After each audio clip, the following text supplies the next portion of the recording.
You know what? Honestly, this year has been a little bit frustrating because it's just been so packed with delays. While we have been getting very big and very fun games like Elden Ring and Xenoblade Chronicles 3, tons and tons of cool indie games. We've had stuff like Horizon Forbidden West. We're about to have God of War Ragnarok. We're hopefully someday going to get Halo Infinite co-op this year and Forge mode.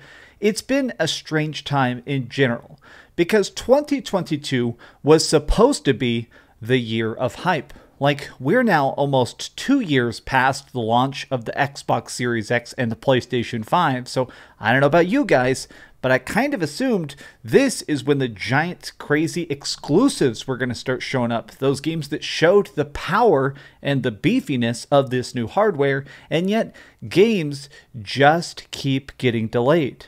I tallied it up.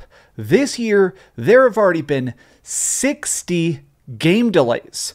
Even hearing that number is completely bonkers, but I decided to look at some math and some numbers, and I think I know what's actually going on. So let's discuss.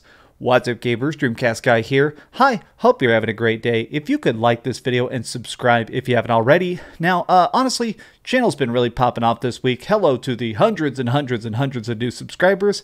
I love you very much. But now, let's begin with the big delay that happened this morning that sort of inspired this video, which is that Hogwarts Legacy, which was supposed to be coming out in like late winter, has now been pushed to February 10th, 2023 for PlayStation and Xbox, and of course PC, while the Nintendo Switch version just doesn't even have a release date. Apparently they're going to be talking about the Switch version at a later date. And of course, a lot of people are bringing up the fact that this is just bonkers, that yet another big, very polished looking game, something that has tons of gameplay revealed for it. This game looked finished, and yet even this game got pushed outside of 2022. And a lot of people are bringing up, there's been a lot of sources talking about the fact that right now people are purposely delaying their games, even if they are finished, in hopes of dodging the holiday season being filled with too many big games like God of War Ragnarok. Now, the weirdness of this is that when you consider it, while this year has had some great games in it, they've been incredibly spaced out. Typically, it feels like we get one huge cool release every 2 months. Like in an average year, it's pretty much like every 60 days, there's one huge game that's completely exploding the internet, like Animal Crossing, the next Call of Duty, some sort of cool open world game that's blowing people's mind, or the next Ubisoft title that we're all going to hate on. But this year, things have sort of felt a little bit different, simply because everything has been good, but it's so spaced out. All the big talk is about what's coming in the distance. Games like Starfield or Stalker, a lot of these remakes and stuff. There's talks about some sort of like remake of Alone in the Dark that got leaked today, but even that's not coming out till next year.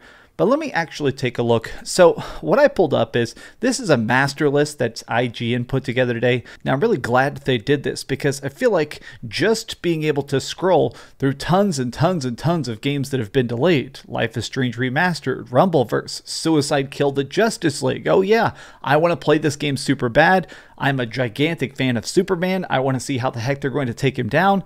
That's bonkers. Little Orpheus, Settlers, Halo Infinite Co-op, like Forspoken, Advance Wars 1 and 2 rebooted, still doesn't have a release date. It's crazy that I could just scroll. Oh yeah, Legend of the Zelda Breath of the Wild 2, which I'm stuttering over it because I'm so hyped for that game. Everything is getting pushed out of 2022. Oh yeah, Witcher 3 next gen. It's insane to me. Redfall, Starfield. Oh my gosh, it's insane. Oh yeah, Replaced, Prince of Persia, the Sands of Time remake. Like, 2022 is perhaps just going to be remembered for what games didn't come out. Sea of Star Wars. Oh my god.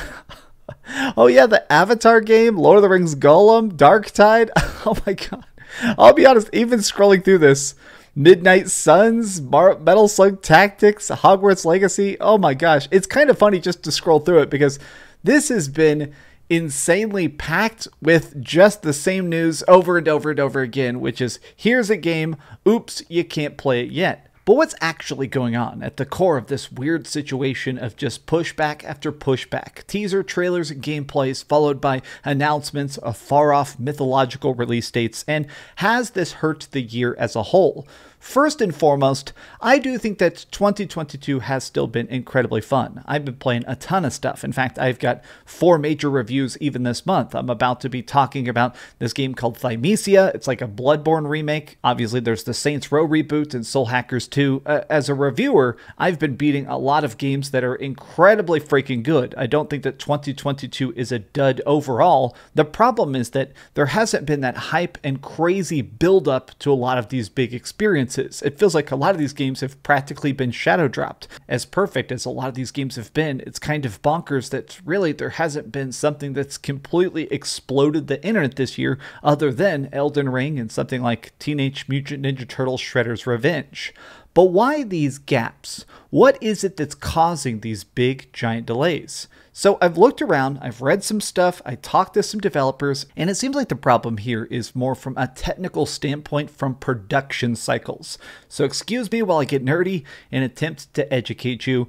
Right now, game dev is getting longer and longer and longer. Games that typically took 2 or 3 years are sometimes now taking 4 or 5 years to develop. Now, that's part of the problem, is that sitting down for a 3-year project and discovering about 30% through it that it's going to be a 5-year project, that's going to lead to pushbacks and delays. But the other part of this is definitely the fact that I feel like social media is accidentally creating a lot of these delays. Now, I'm not saying this is any specific person's fault, but it does feel like because of big viral reviews and compilations of glitches and stuff, which I do think that honestly, the broken state of something like Battlefield 2042 at launch, this game being incomplete was something that I think a lot of us predicted, but when it actually came out and was broken, the entire internet, every screenshot, every clip, every piece of conversation was about how that game was not worth the money. More and more developers are terrified of bad press because bad news spreads very, very far. I mean, straight up, if you make a funny clickbait thumbnail of the characters melting and their eyeballs falling out of their skulls and stuff like that, it's going to get 1 million views and permanently hurt the game that you spent perhaps hundreds of millions of dollars making. This extra need for polish is definitely mandatory. I felt like 5 or 6 years ago, like when I first started professionally reviewing games, it felt like there were a lot more games that were allowed to be launched semi-broken, because even then, the internet wasn't as big as it is today. People would drop games that were very obviously unfinished and then patch it later. Like, no offense to No Man's Sky, but when No Man's Sky came out, people bashed on it, but then they forgot about it. So when there was big updates, huge changes, tweaks, additions, and stuff like that that were free, it made it where people were willing to come back and heap positive press on it.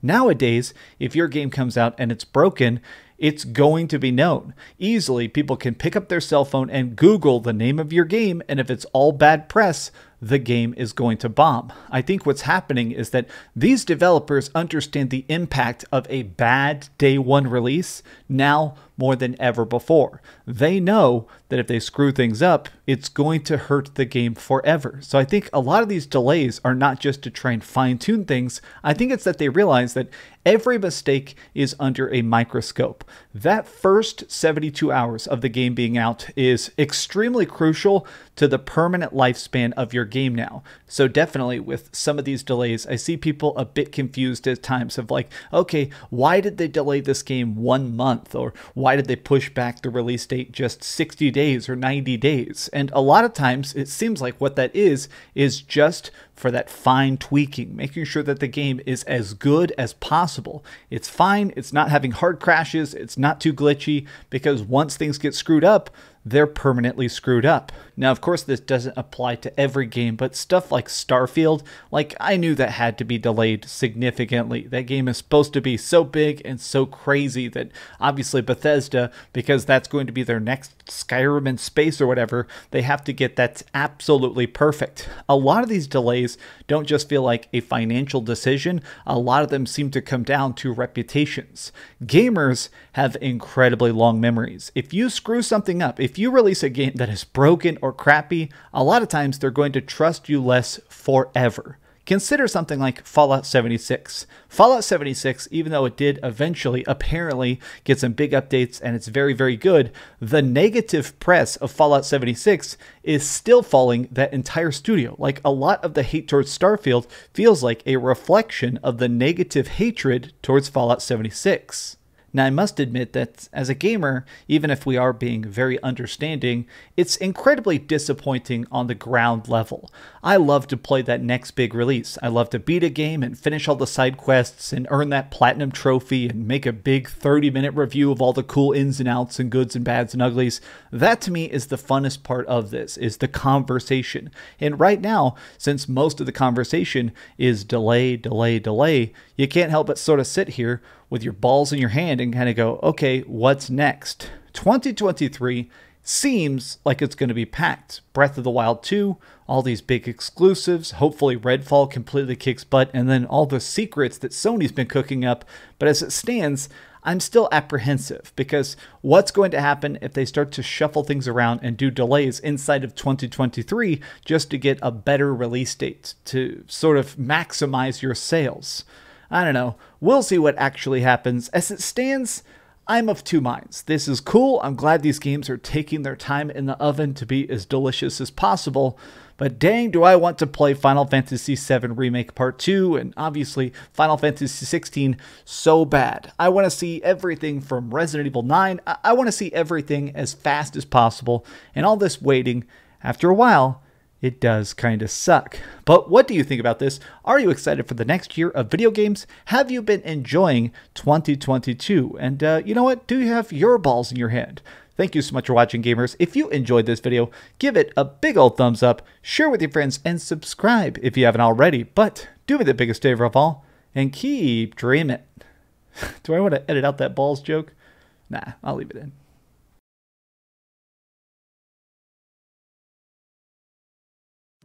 Thanks so much for watching that video. If you want to see something else, you can always click this link to see what I put up last, or, you know, subscribe and see what's coming up next. Also, I promise that whatever I do, it'll try not to suck.